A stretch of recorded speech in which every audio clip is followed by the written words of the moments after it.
उपवर्गीकरणाच्या विकटाविरोधात ढोर समाजाची ठाम भूमिका. महामोर्चाला सुधीरजी खरटमल यांचा जाहीर पाठिंबा. अनुसूचित जाती आरक्षण व उपवर्गीकरण विरोधी कृती समितीच्या वतीने ढोर समाजाचे प्रमुख नेते सुधीरजी खरटमल यांची सदिच्छा भेट घेऊन दिनांक 27 जुलै रोजी सोलापूर येथे होणाऱ्या ऐतिहासिक महामोर्चाचं निमंत्रण देण्यात आले.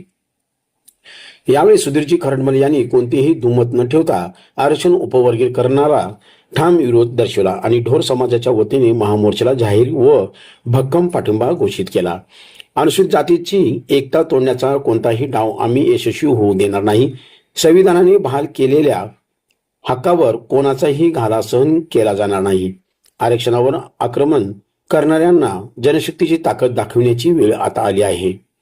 27 जुलैचा सोलापूर महामोर्चा हा केवळ मोर्चा नाही, तर संविधान, सामाजिक न्याय आणि आरक्षणाच्या संरक्षणासाठीचा निर्णय एल्गार आहे. सर्व समाज बांधवांनी पक्ष, पंथ आणि मतभेद बाजूला ठेवून मोठ्या संख्येने सहभागी व्हावे असे आवाहन करण्यात आले आहे.